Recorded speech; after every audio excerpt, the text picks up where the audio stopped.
எப்பயுமே நான் தான் இந்த இன்ஜின் பிடிப்பேன். இன்றைக்கி சிஎஸ்கே ஜெர்சி போட்டால் எங்கள் அண்ணன் தான் பிடிக்கிறான். காரணம் என்னென்னா, நான் மட்டுமே பிடிச்சிட்டு இருந்தேன்னா அவனுக்கு பழக்கம் இருக்காது. இதை பொறுத்த வரைக்கும், கடலை பொறுத்த வரைக்கும் 2-3 பேர் பிடிக்க கற்றுக்கணும். அதாவது ஒரு போட்டில் போகிறாங்கன்னா நான் மட்டும் இல்லாமல் அவனும் பிடிக்க கற்றுக்கிட்டா ஒரு நல்லது. உதாரணத்துக்கு எனக்கு எதனா அவன் உடம்பு சரியாத சமயத்தில் கூட அவனுக்கு யூஸ் ஆகும்ல. அதுக்காக இப்போலாம் நான் அவங்ககிட்ட தான் கொடுத்து அவனுக்கு நான் பழக்கப்படுத்தி விட்டுட்டு இருக்கேன். இன்ஜின் பிடிக்கிறது முக்கியம் இல்லை, இங்கே இன்ஜின் பிடிக்கிறது தான் முக்கியம். அதாவது இந்த அலைக்கடலில் பிடிக்கிறது தான் ரொம்ப ரொம்ப கஷ்டம். இங்கே மட்டும் கற்றுக்கிட்டால் நம்ம எங்கே வேணால் ஆள் பக்கத்தில் கற்றுக்கலாம். இங்கே எப்படி வந்து நம்ம சேஃபாக லேண்ட் ஆகிறோம் அதுதான் ரொம்ப ரொம்ப முக்கியம்.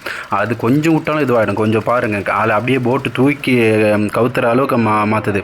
ரொம்ப நேராக வந்தால் மட்டும் தான் இங்கே நேராக வந்து இந்த டிராக்டரில் கொக்கி மட்டும் நம்ம போட்டு இழுக்க முடியும். கொஞ்சம் கொஞ்சம் தடுமாறினாவோ இல்லை இப்படி ஆனாவோ போட்டு கவுறது நிறைய வாய்ப்பு இருக்குது. இங்கே ரொம்ப ரிஸ்க் இது. அதனால தான் எப்போயுமே இந்த இடத்துல இந்த அலைக்கடலில் வர இடத்துல மட்டும்தான் பார்த்து ரொம்ப ரொம்ப கேர்ஃபுல்லாக நம்ம அட்ரினல் அவ்வளோ சுரக்கும். அந்த அளவுக்கு நம்ம பயம் வந்து அந்த இடத்துல வரும். அது பண்ணால் நம்மளுக்கு போதும்.